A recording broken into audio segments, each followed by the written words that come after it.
Welcome to the Not Sorry Art podcast. I'm Sari, the artist and creator behind Not Sorry Art. I'm so excited to talk art and creativity with you, so grab a drink, grab a snack, and let's dive in.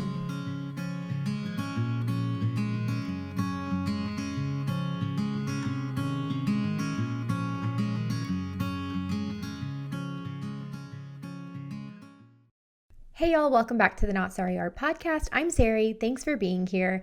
I could not be more excited about today's guest. This is an artist who I've admired from afar through social media for many years and have just so enjoyed watching their work grow and unfold, and they're incredibly talented, so I could not be more eager to spotlight them. Without further ado, today's guest is Sophie Pearson, an oil painter from Massachusetts whose work is a powerful reflection of their childhood and familial relationships, as well as the modern realities of living in a larger body. They earned their BFA from Lesley University in 2021, and Sophie is a working artist. They have a new solo show, Beneath the Memory, and it opens up in May at Arts Worcester. All this to say, I hope you enjoy our conversation about Sophie's work and the powerful meaning behind it, and be sure to follow them on social media. They have an Instagram account, a TikTok, Patreon. I believe you can find them everywhere, but definitely check out their Patreon. And let's hop into today's episode. I also wanted to say that today's episode is sponsored by my book. I have a book coming out. I'm so proud of this, guys. The links are already up. I'll have them in the show notes. But the book is called Modern Still Life, From Fruit Bowls to Disco Balls. It is my take on a step-by-step painting book. I am really excited about it. Not only does it have like motivational tips and tricks to keep you going in your practice, but it also has clear and beautiful and full color breakdowns of the step-by-step process in my paintings. So I could not be more excited about it. If you wanted to check it out, pre-order it. It would help me more than you even know. Hi, Sophie. Thank you so much for being here today. I am so beyond eager to chat with you. Thanks for being on my podcast. Yeah, I'm so excited. Yay. Would you mind telling us a little bit about yourself? Yeah, so I am primarily an oil painter. I currently live in Massachusetts, and my studio is out of my home here in Massachusetts in Worcester. Um, I've been painting probably since like my sophomore year in college. I have my BFA from Lesley University. I graduated in 2021, and yeah, I've been in love with oil paint ever since. Yes, and your artwork is so incredibly impactful. I found you through social media, like I have found most of my favorite contemporary working artists, and I was just completely captivated by your artwork. It's always tough. Podcasts are a challenging medium for interviewing visual artists, but I'll put some pictures of your work in the show notes, and I definitely recommend everyone follow Sophie. But your work really revolves around portraiture, and you have a lot of work around the body and childhood and memories. And you kind of have quite a bit of range over what you talk about. I feel like there are threads throughout your work that connect everything, themes of memory. Mhm. And I'm wondering if you can talk about how that became part of your practice. I know it sounds like you started painting in college. So Yeah. when did you first discover that this was something you were drawn to? And yeah, what are the threads that connect all of those together? Well, I feel like in college, obviously, anyone who went to art school knows that, like, especially if you're doing painting and figure painting, it's just models in the middle of the room, and there's not, even though you can have some kind of narrative within the objects you put around them and stuff. It's not as personal as the stuff you get into on your own. And so I feel like for many years, I was doing mostly just objective, model figure painting in school, or I was doing self portraits kind of myself for like homework and stuff for those classes. And in doing those self portraits, I kind of started to play a little bit more with, I don't know, expressing individuality in my work rather than just trying to copy exactly what I was seeing. And a narrative, like I started to include my tattoos and, other objects in the background and stuff like that. And I want to say it was probably my junior year of college when I started leaning more into self-portraiture because of the pandemic. So, I pandemic started March 2020. That was right smack Mhm. in the middle of my junior year. Oh no. So Oh, I feel literally, so bad. Oh, yeah. anyone who is in I know a lot of programs were affected, but man, visual artists during that, especially traditional artists that I can't even fathom how hard that must have been.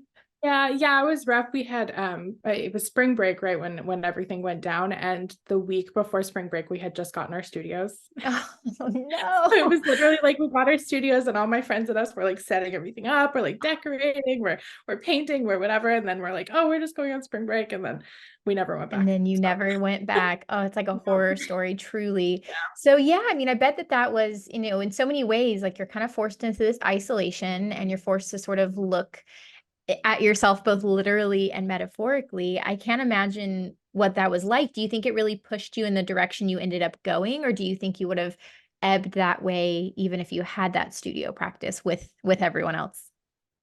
I think I would have ended up that way regardless. I think it would have taken longer because in my studio, I think the first painting I made that was like really vulnerable, I would say, and not even necessarily narratively, but just visually was I did my first ever like nude self-portrait. And the only reason I could make that was because I was at home and no teachers were over my shoulder looking at my reference photos. And like, Yeah. there was no way I would have been able to do that if I was in school. So I think that I probably would have gotten there eventually, but I can imagine it would have taken until I graduated to like actually be able to make those more exposing kind of. Yeah. Deeper body of work. Well, it's so interesting too, because I always hear like the plus sides of having like more community as an artist. And certainly I'm not putting that down or saying that that isn't a fantastic thing.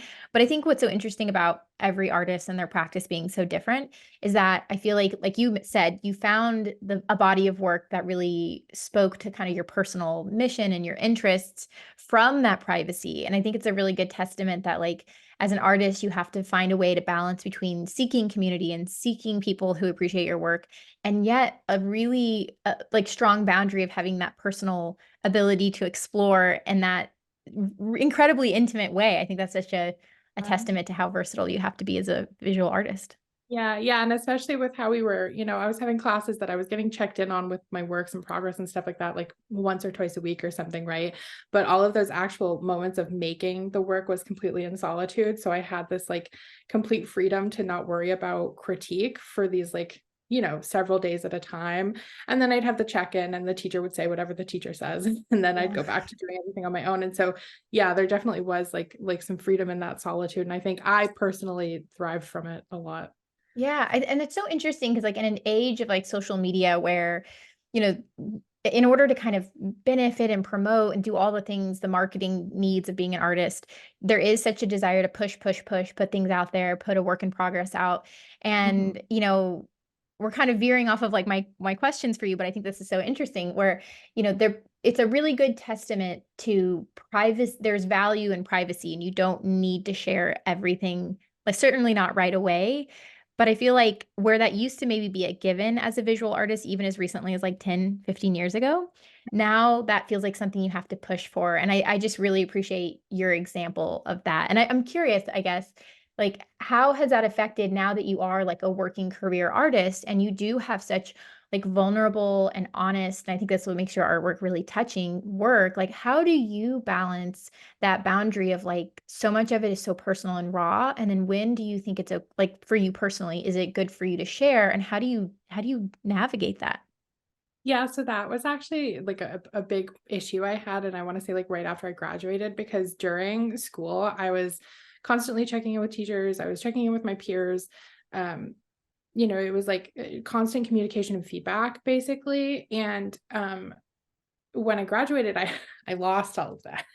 I had, it was like Yeah. I still had friends obviously that I would send my work to, but a lot of the friends that I had in college stopped creating after we graduated or took breaks. And so I kind of lost that like group that I had built. And so I started posting to social media, and I posted everything I did. It was like Yeah. every single time I was in the studio, I was either filming myself or I was taking pictures before, after, or during. I was like documenting everything, and everything I documented went on the internet. And after a while, I just kind of realized like this is really draining. Yeah. Kind of literally daily, several times a day, like putting myself out there and getting comments. And at the time, I had what, like 200 followers or something across platforms. So it was a different, Got to start real, somewhere, totally. yeah. um, but yeah, and then I kind of, I wouldn't say I had like a burnout of it, but more just kind of an epiphany of like, this isn't actually beneficial to me. Mm. And that's when I started my Patreon, not to like plug my No, Patreon. do it. It's just Yeah, like I'll go away. this, this much smaller community of people that it kind of like, I still love documenting my work and talking about what I'm doing and sharing that with people, but it's like, 15 people instead of potentially whoever, in the whole Yeah. world sees Anyone. it. Yeah.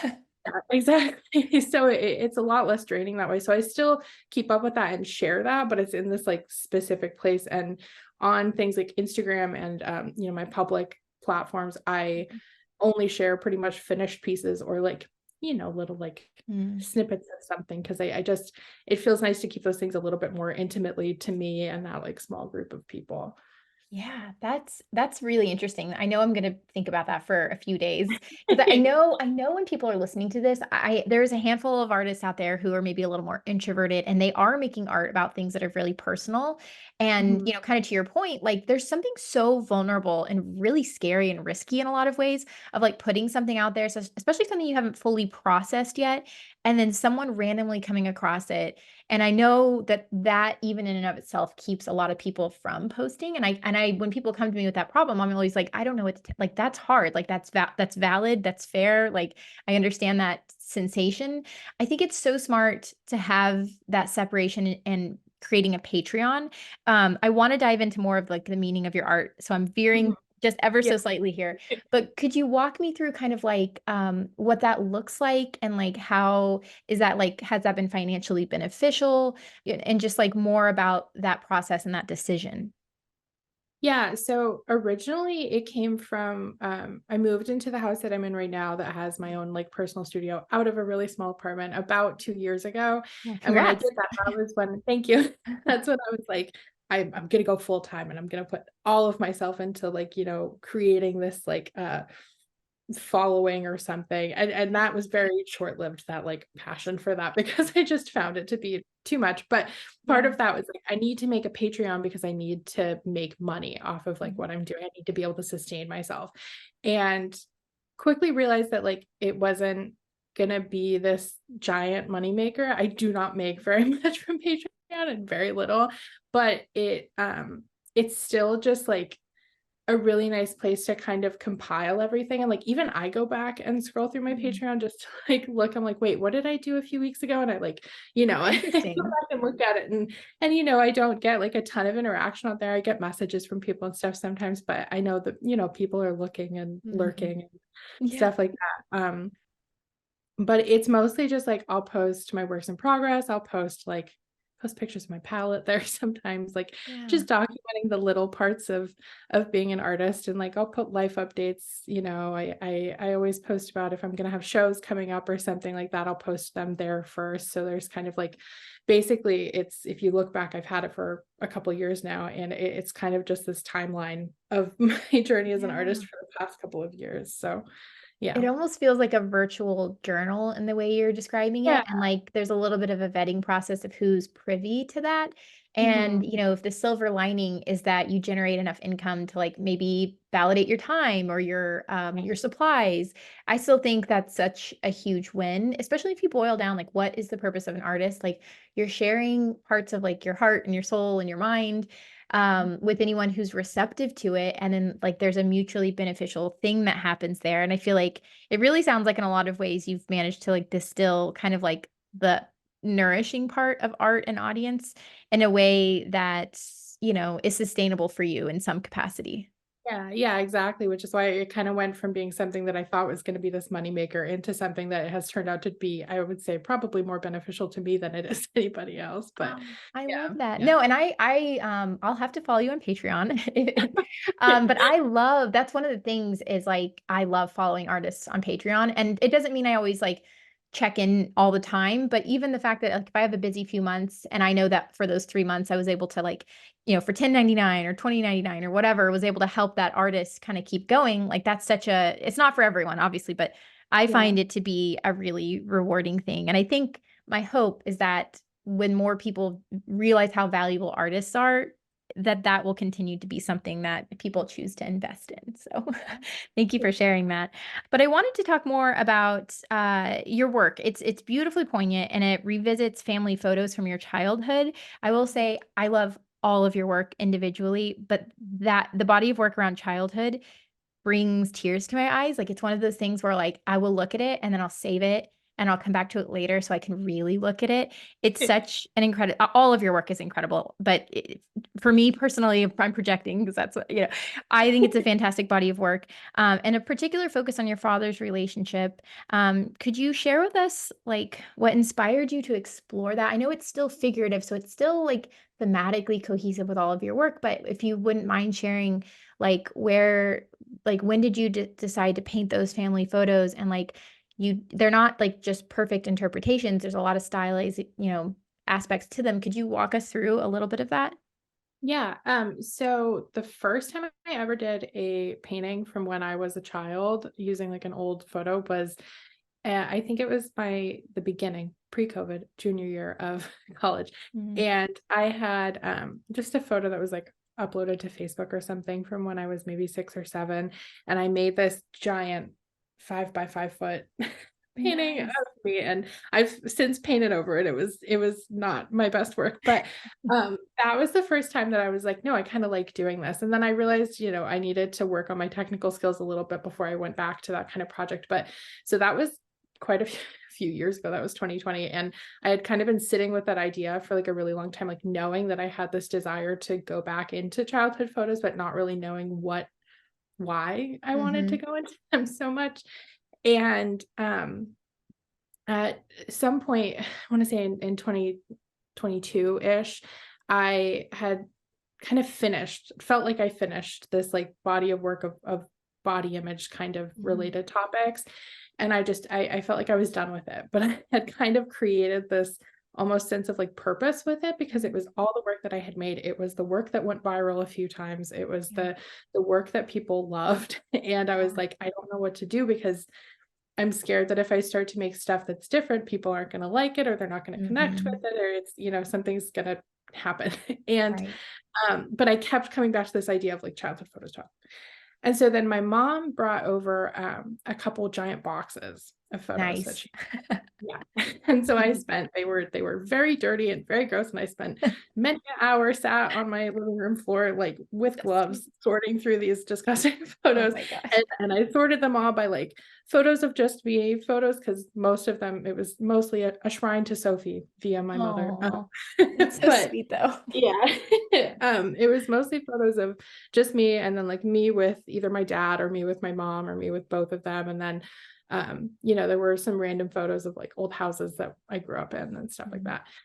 And so going through all of them, I was like, okay, there's a lot of photos of me with like just my dad or just my mom. Yeah. And I kind of scanned all of those to my computer and sat with them for like a few months. Like I was like, Mm. okay, I feel like this is where we're kind of getting somewhere. And then started the ideating process of like, what visually do I want to do with these images? Like I know that I have some kind of connection to them, and I know that I want to put them in paint, and I know that I'm done making work about body image for now, but I don't really know where to go. And then it just kind of like, I'm sure I saw someone else do something similar somewhere, and that's kind of where it clicked. I wish I could name who it was, but the cutting out of the figure, I was like, I don't really want to paint my dad. Like I Yeah. don't really want to, I don't want to do that, but I want to paint me, and I want to paint these moments, and I want to explore how I felt about these moments and how I feel looking back on them. But I don't want to put my father's image out into the world, especially like without his consent and without, Yeah. you know, yeah, it just felt weird. And so I was like, I'm just going to cut him out. And like that's pretty simple. Yeah. Yeah. And then the replacing him with the color red was kind of like, I was thinking, okay, I have to fill the space somehow. I have to do something with that empty space, that negative space. And Mm. um That's I poignant. Even I know that was a casual, but the negative space, it's like an yeah, I art did. world term. And yet, Yeah, I like, didn't nothing realize embodies that relationship probably better. that. That's funny. Oh, I'm gonna have to use that going yeah. forward. You can name the whole series Negative Space and like let the Yeah. art majors geek out to that one. That's fantastic. Yeah. Yeah. Yeah, but what a good solution though. And this is you're describing something that like sometimes like people think that artists like have it all figured out in their head before they paint it. And like certainly that can happen. Like you can Mhm. kind of picture it and then translate it. But a lot of times it's just like going like without a super solid plan. You're like, okay, something about this body of work, I'm wanting to do these photos, and then you sit with it, and then you finally get them kind of painted in or blocked in, and you're like, I don't want to block that part in, and it's not always as like clear cut. Like it's like it almost like you're just problem solving. You're like you're slowly, I don't know, getting closer to what it ends up being, and I think you're describing this process absolutely beautifully. I'm curious, like, so you filled them in with red, and in some instances there are scribbles over it, which is so beautiful because I think of like childhood. I have a 3-year-old and she's in like super scribbler phase right now, and she loves it, and I love it, and it's great. But I think it just evokes that like childlike like frustration and joy even. It's not like, I mean, you paint because there's no words for it. And I mean, at least that's why I do. And I feel like it encompasses that feeling so beautifully. I'm curious, like, when did you know that that painting, the first one you did of your dad and you, was done? And then what did it feel like to look at that? So the first one I did was I'll Remember You as Red, which is a painting of him holding me, and it's just basically our heads next to each other. Mm. And that one, it was smaller, it was like 16 by 20 or something. I'm used to working much larger. And so it was kind of like this little experiment of like, Mhm. I'm just gonna test out this idea and like see how it goes. Ooh, and then I hit my laptop. You're good. Uh and so once I kind of got the painting down, I was thinking like I want to add something to this that is a little bit more visceral, kind of like, you can kind of like feel those, like, it's oil pastel, but I wanted it to look like crayon as much as possible. It has this like chalky Mhm. quality to it. And actually I have absolutely no idea how to say her name. But I'm going to spell it. If this was Aurore, and then her last name is Dinwoodie. Okay, She cool. is a painter based out of Boston. Mhm.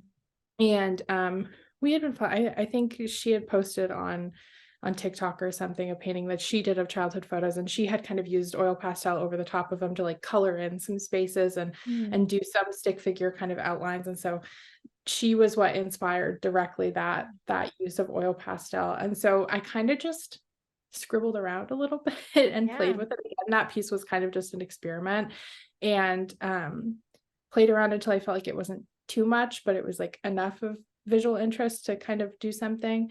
And then that was the only one that I also wrote words on the bottom of as well with the oil pastel. I wrote the title in.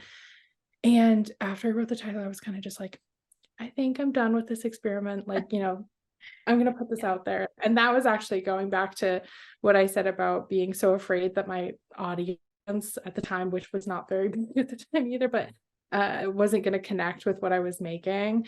Mhm. I put it out on a random Facebook group, and like, I can't even remember what the group was.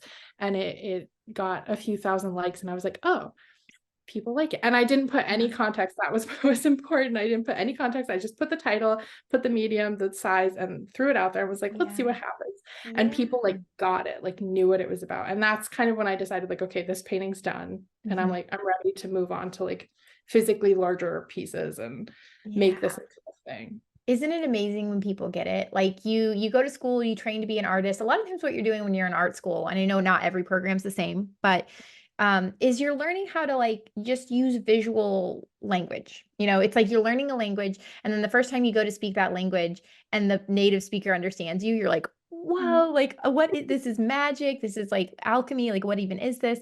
And so, I mean, I don't know about you, but for me, it never isn't absolutely amazing when you make something and you're unsure and you're like, I don't know if people are going to get this, and they get it. You're just like, you levitate off the ground for like a couple days. Like it's truly wild. And especially with something that like sensitive, I love and I hate that people relate to it because it is, Yeah. you're reflecting on, and I think the beautiful thing about it is people can project their own personal things onto it. But you've made a lot of posts about like growing up with an angry man. And is it your quote or did you get it from somewhere where you said like That when was you, not me. okay, that it's a I'm not good that good quote with though, my and words. it marries to your work beautifully, but it's when you grow up with an angry man, he always lives in your head or something like that. I'm getting it wrong, right? Grow up with an angry man in your house, there will always be an angry man in your house, or something. It's something along those lines. Yes, yes. And oh my gosh, I mean, even just now, like full body chills. That's been, one of the hardest things for me to process is I grew up with a violent alcoholic dad. And so he was Mhm. always there, but I didn't always want him to be there. And I always Mhm. feel bad about that. It's a complicated emotion. But I feel like your work in a lot of ways gives me permission to feel that way of like, okay, he is there, you know, but like, what does that look like? And again, we're getting out of the territory where I even have words to describe it. That's the beauty of art. But, I'm curious when other people connected to it, like how did it make you feel about it? What was that experience like? Oh gosh, it was really weird because I genuinely I had put just the image out, and again there was just no context, and the painting itself, like like we said, it's its own language, but it also it didn't have specifics, right? Like you can't look at the image and see specifically what happened to me or anything like that, but then people were commenting like, oh, this is about alcoholism, and I was like, Yeah. Well, oh, okay. Yeah. And like people had these like specific thoughts about it. And I was like, oh my God, like people like really like it resonates like really hard with the people who have been through similar things. And it was just very kind of surreal to see that people would understand it without me having to explain myself. Cause I think even in art school, we're taught that the painting should speak for itself, but also we're taught how to write an artist statement and we're taught how to talk about our work and we're yeah. constantly explaining it and critique. So it's like we're taught to explain ourselves, but also to not have to. Yeah. And so I think I kind of like expected that, especially with social media and like Instagram having, putting a caption and stuff, I Mhm. was expecting to always kind of have to tell people what my work was about Yeah. and explain it with like really uh, gory details in order for people to understand it or connect with it. And learning that I didn't have to do that was like it was pretty magical Yeah. to make that realization. Yeah, definitely. And I totally, I'm so glad you brought that up and pointed it out. Like that honestly could be its own episode of like, why do you have to let work stand on its own? Why do you also have to explain it? I think that's a tough thing about being an artist on social media is a lot of times the gallery created the context. Like even even if there's not like that vinyl sticker on the front with an artist statement, if your artwork is in a nice enough gallery that does conceptual art, people walk in and they're like, great, the game I'm playing this is conceptual. What does it mean? And I feel like Mhm. social media has like a leveling effect where sure you might be reaching artists, but you're also going to reach someone who doesn't have any media literacy. I'm not putting them down. We just don't have enough media literacy in our culture. And you have to kind of always over explain. In fact, that's something I'm sure I'm not alone in this, but really struggle with. It's like, not everyone is meant to get things and having to kind of constantly explain and over explain yourself. I only learned like the last few years of therapy that is very much a trauma response. And I think sometimes I'm drawn to like, well, why did I choose a job where I'm always having to over explain myself? But on that note, I'm curious, like how do you maintain boundaries and like how do you deal with like what's amazing about your work is a lot of people do get it and a lot of people do relate to all of your different bodies of work, but like how do you navigate when people don't get it or when they miss the mark? Like do you take breaks, do you filter? Like I'm just curious. That is a question I feel like my therapist has asked me in the past. Um, it's I mean, it depends, every once in a while, like I definitely have plenty of comment filters on. So Good, many, good. countless, Yeah, probably dozens of words that, some of which are I probably don't need to filter, but I do just in case because yeah, I've been through it with, having a video on specifically like Instagram or YouTube shorts. yeah, People are yeah, it's a different kind of hell to have your yeah. Instagram reel reach the wrong audience, but, Oh, it's awful. Yeah, um, uh, I feel like it's kind of I've noticed this cycle in the past, like, year or so where, like, there'll be a few months where, like, I'm consistently posting and, like, you know, everything's doing mediocre, and then, like, a video will go viral, I have all yeah, of a sudden I have 4 or 5 million views, and yeah, then it'll start off with, like, my followers or something, you know, like the kind people, the people who Yeah, are people who commenting get you. Yeah. yeah, who follow me for a reason and stuff. And then after a while of being there, it'll reach the people who don't follow me, Yeah. you know, the people who don't agree with what I'm doing, whether it be a body image related thing or, you know, whatever. And when it gets to that point, it's kind of a moment of like, okay, I need to get off social media for a minute. I need to, you know, I'm setting these rules for myself of like, okay, I'm allowed to be on social media for like half an hour a day Yeah. and I need to put my phone away, or not allowed to read comments. A lot of the times I'll just tell myself comments are off limits. You can go on stuff, but you can't check your comments. Yeah. Handing the phone to my wonderful husband who Yeah. will go through comments and delete them and block people for me. I have done that too. I just I'm with you on that one. Yeah, it's really I feel very grateful and lucky to have a partner who's willing to do the tedious task of like getting rid of the people who are unkind. But and sometimes like with YouTube, I kind of just set a hard fast rule with like if I'm gonna post something on YouTube, I never check YouTube comments. If you try Yeah. to reach me via YouTube, I'm not answering. That's fair. It's That's not totally happening. fair. Because Yeah. I have gotten all sorts of different folks Yeah. say all sorts of different things. Yeah, on YouTube is a particularly it's tough because like as an artist you kind of have to be able to it's like casting a net. You have to be able to cast a wide net. Like, yeah, you might get a bunch of comments that are completely unwarranted and out of pocket, but you also might reach a collector who buys something original. And it's like this, Yeah. I don't even know, this like we're gonna look back and think about how barbaric it was, but this whole model of trying to sell your art. But you know, it is something that if you want to be a career artist, you kind of have to, I guess you don't have to do anything, but it's I've heavily incentivized to at least Mhm. attempt to put your artwork kind of in all the ecosystems. But I am with you, the fact that YouTube is a particularly kind of spooky place for reels. I mean, the long form content over there is actually pretty fantastic, but Uh-huh. reels, or not the reels, I guess they're called shorts, Yeah. are really stressful. But I wanted to ask you, kind of getting back to your body of work, which is again another fantastic. I think I found you through those pieces, and you know, I was immediately drawn in, and you know, I. It's something I think about a lot because I think that's an area where we have kind of some overlap with the different kinds of art that we make. So one Mhm. thing that I'm really kind of interested in and passionate about is food and how we portray people's worth through food. I Mhm. grew up very low income, below the poverty line, and you know, I received food assistance as a kid, and I remember like I would go to the grocery store and we'd buy like, you know, mostly we bought like beans and rice because we were really poor. But my mom, you know, she had three kids and it was like the late 90s and early 2000s. So we got like Pop Tarts and Oreos and Funyuns and things like that. And there would always be one cashier who we dreaded. And she had a little like Jesus button on her. And she was always so unkind. But she, you know, would say really unkind things about our food choices. And I think it was in that moment that I realized how loaded it was.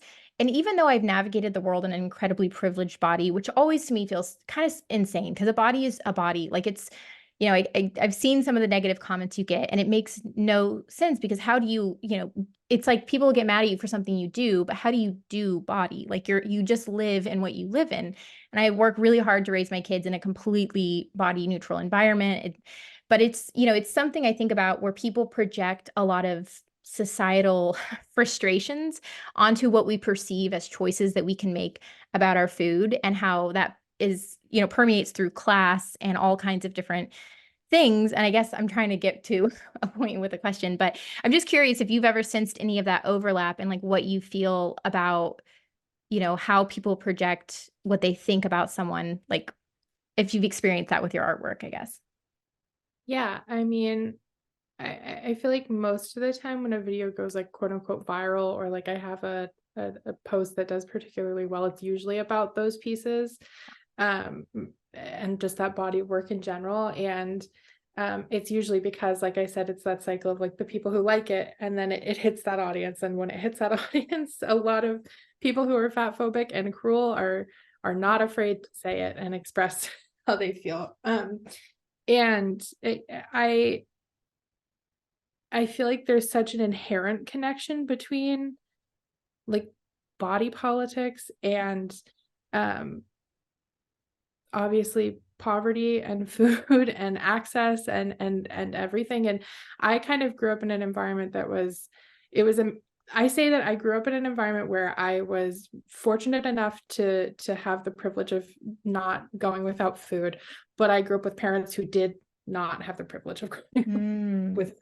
And so I had parents who were kind of in this poor mindset still, but had quite a lot of money, but didn't want to spend it. And so it was kind of this Like really, scarcity.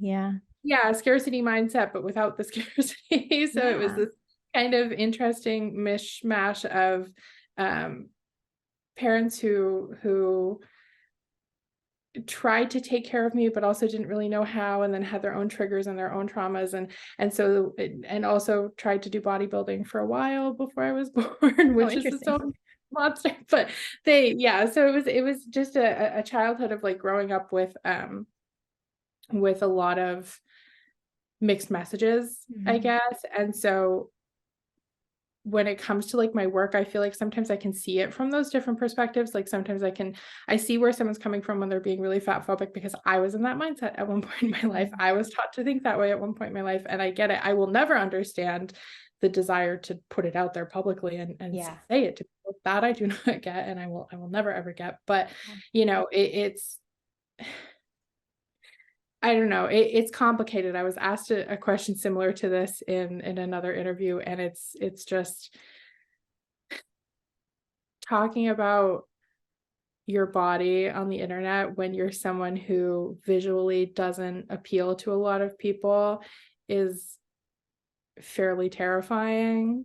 Yeah. I Go Well, in a ahead. way Sorry. that feels just I'm not trying to interrupt, but in a way that feels like so completely like not in alignment with so many of where a lot of our values are going. And I think a Mhm. lot of it comes down to people perceive it as choice when if you do any of the study of like the research around it isn't necessarily the case. Mhm. I have this kind of like frustration and anger and pit in my stomach. First, I don't know that I could make a lot of commentary around food in class if I was in a bigger body without Mhm. constantly eliciting backlash. I get some, but I know for a fact that if I occupied a bigger body, that I would have a hard time with that artwork. And I always have like a really mixed message around it where I still want to get the message of like, food is neutral. The health issues caused by poverty are all the data shows that it's stress, it's exploitation, it's lack of sleep, and it isn't necessarily the nutritional choices. And I'm pretty passionate about it. There's a girl on, she's a doctor. I will include it on YouTube here, and I will include it in the show notes. Her name is like Jess something MD, but she talks a lot about like food politics and poverty, and how it intersects with race even, and like how oftentimes minority communities will be targeted with ads around drinking sugar when the data doesn't necessarily back that up. And so there's a lot there. And I think I want to be careful because I don't think the onus is on you to figure out why the world is so broken. I think the onus is on all of us to figure out how to stop that completely barbaric, unkind, it doesn't even do anything. It doesn't push the needle. It doesn't help anyone. Like nobody, yeah, anyways, I don't need to ramble, but it just feels like I don't want to put you too much on the spot because I don't think the onus is on you to figure out why people are like that. I think the onus is on us to make sure that that kind of behavior isn't acceptable. And I think more specifically on, social media, the moderators, like I don't know why it isn't categorized, the hate that, larger bodies receive as just as bad as a lot of the other forms of hate. I guess I don't understand that, but maybe that's my naivety in regards to that. Mhm. Yeah. But Yeah, yeah, it's one of the last, I know I've heard this before, this is not my own words, but one of the last socially acceptable forms of hate. yeah. Basically, like it's so normal to have someone walk up to you and tell you that you're not worthy of living because you look a certain way, Yeah. which is just insane. But Yeah, 100%. And I mean, I think that's why your artwork is so important, is because you're just by showing up and kind of like, with the belt and the one where you're sitting on the floor, like you feel that. Like, I don't know. I think that's why all the more reason why your artwork is incredibly powerful. And I think that is, the unfortunate side of like why your artwork resonates with so many people because it is such a wound because we don't do more to prevent that kind of harassment because I guess we think that it's something that we can control when that's not necessarily That's not, and why would you need to? Yeah, anyways, but I think that's why your artwork is incredibly powerful, is because of how rampant, unfortunately, that bias is in our Yeah. culture. Yeah. But yeah, just thank you for making your artwork. Just have another moment to say that. I have another question for you though. For artists who are dealing with their own traumas, and whether it's something that we've talked about so far in this podcast, or something else that feels really vulnerable, like maybe another, you know, intersection that feels like doesn't get enough attention, and there is like risk of sharing about it online. Like, do you have any what you would consider like advice or anecdotes or things that help you when you're navigating talking about things that are so personal, or even posting those things on the internet, either one of those? I get asked this is probably the most common question I get asked, like, in my DMs, from, Mm, like, younger artists or people who are just starting out with, like, posting their art and make things that are a little bit more personal, and, my advice is usually just only do what you're comfortable with. Don't post stuff because you feel like you have to. If you're like I said, I used to post literally every single photo I took of my work. And I think that was almost like a compulsion of feeling like I had to do something because it's what you're supposed to do. And there's nothing that you're supposed to do. If you make yeah. art and it's really personal to you and you don't want to post it, that's fine. Yeah. But if you do want to post it, maybe something that I've done a lot is consuming a lot of other media, like in other forms like music or movies or books. Somebody's Daughter by, I don't remember her name, but Somebody's Daughter, a memoir, Mm, is a wonderful book that basically exposes me to other people who are having these like difficulties or being brave enough to speak about abuse that they faced or trauma that they had in their art. So mm, like Conan Gray is a big one for me. Like he has several songs that are about specifically his like parental abuse. And to me, consuming that kind of media is empowering in the way that I feel more comfortable talking about my own stuff, just because I'm seeing like, okay, well, they're doing it. And like, their parents are still alive and are probably seeing this, yeah. but they're still posting it. Why can't I do the same thing? Yeah. And so I feel like if there is a certain topic that you want to post about, but you don't necessarily feel comfortable doing, just seeing other people do it is, just a reminder that it's possible and that like, you're not going to fall flat on your face. And if you do it, it's not going to be the end of the world. Everything will be okay. Yeah. Oh, that's beautiful. That really is incredibly beautiful. The book, Somebody's Daughter, a memoir by Ashley C. Ford. Is that correct? Okay, Great. fantastic. That's such good advice. That's kind of, I think, a more eloquent version of what I tend to direct people towards, which is, on one hand, I say, don't share what you haven't processed to some degree. Like, I would always encourage people, it doesn't mean you have to I don't know that fully processing is even a thing. I mean, maybe I'm Yeah. naive. It's hard. I don't think I've ever fully processed anything. I think I have, and then I'll grow, or my kids will do something, or Uh-huh. I'll change, and I have to start over, which is fun and lovely. But I would say, like, when it feels like it's still like pulsing and red and raw, Mhm. take a beat, just sit with it, maybe make the art and make it a draft even if you need to, and just press pause on it for a little bit. Like, you Mhm. will heal, you will grow through it. Like, there is, if you can stick around long enough, you will heal. And I think about that a lot. And on the other side, what you said and articulated it so much better than I've ever thought to, is stay connected with artwork that makes you feel brave. And Yeah. I remember when I was 18, I read Glass Castle, and it was the first time I Oh, had I read love that book. such a good book. Yeah. Very similar to how I was raised. My dad was like an alcoholic who was a self-taught physicist in generational poverty, and he didn't have blueprints, but he had his physics that he would sit down and go over for hours. And my Mhm. mom, domestic violence, the whole thing. And so I read Glass Castle, and I remember how important it felt to me, like in a way where it's like it made me feel like I could keep going. And I just remember how, like, even if I never become an artist, like how much it mattered that existed. And Mhm. that's what I think of when I get ready to post something. Again, make sure it's not pulsing red. Yeah. And then when you're ready, just be like, try to embody how brave, the person who came before you needed to be to hit post or hit publish or hit send. And then remember that posting things that are heavy is a lot of energy, and give yourself adequate rest. Take time off. Don't worry about algorithms. If you need to go AWOL after posting something traumatic, then you take care of yourself Yeah. and you Yeah. value your mental health. Yeah, yeah, that's advice I think I need to take more often because I definitely have the habit of posting something and then my OCD brain, and I don't say that in like a I actually have OCD. Ernest, yeah. Yeah, my OCD brain is like, okay, numbers, numbers, numbers, refresh, refresh, refresh, and I have to Yeah. like literally physically take my phone and like put it in another room and say, Yep. leave it.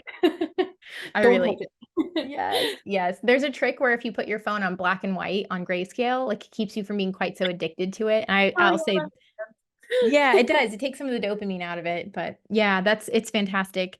The last question I want to ask you is about your future, because I am like Mhm. such a big Sophie believer. Like I am like so genuinely excited about your career and your artwork. Oh no, I'm not even. I'm. That's not a stretch or a compliment. I mean it in the most earnest way. Like you are a rock star. So I'm curious, like what's on your like, I don't know, vision board, or what do you have kind of like long term? Like what are some things that kind of keep you going that you're interested in, different roads you want to travel down? Like what is your like 10-year from now future kind of look like? Okay, so I was actually asked this question recently too, and my answer is that I have no idea. I have no clue. Perfect. I was definitely I don't know if you saw that trend on TikTok recently that was like me cutting fruit for my kid because the world didn't end when I was 17 or whatever that Yeah. trend was. That's kind of how I feel. Like I'm in this place where I'm like, I never saw myself here Yeah. ever in a million years. And I definitely thought the world was ending at 17. And now that I'm here, I'm just kind of like, I'm grateful for where I'm at. And I'm very much so just like, what happens will happen. What comes to me will come to me. Of course, I will, if we're talking short term, I've got my solo show coming up in Worcester in May, from May 9th to June 16th. And, after that, I have another show that I think is going to happen. And then, I'll probably keep applying and then just Yeah. see where the world takes me. I'm not a planner. I'm not, as much as I'm looking forward to my future as well, like, I believe in myself, and I believe that good things will happen to me. I believe that they will happen when they're meant to happen. And Yeah. and I'll let that be. Yeah, that's beautiful. Thank you for sharing that. And I definitely believe things will keep happening for you. Your work is amazing. I hope Thank you. everyone who listens to my podcast or follows me definitely checks out your artwork. It's impactful. Save some emotional energy in your tank to go look at your work. But I wanted to say a massive, humongous thank you for being here. And is there anything else you'd like to share? We're gonna link your Patreon. We're gonna leave your 2 shows that are coming up and their dates in the show notes. Where else can we find you? What else are you up to? How can people support you? I would say mostly just like Instagram, Patreon, TikTok. I don't post on quite as frequently anymore, but Instagram I try to keep up with. I'm just grateful for anyone who feels like they want to stop by and, I don't know, leave a like or a comment, or, whatever they want to do. Um, but yeah, yeah, I would say Instagram and Patreon, and, that's probably the Yeah. two main ones. Perfect. Perfect. Thank you so much, Sophie. Thanks for being here. And yeah, keep in For keep in having contact with me. We'll keep talking. me. Yeah, we will.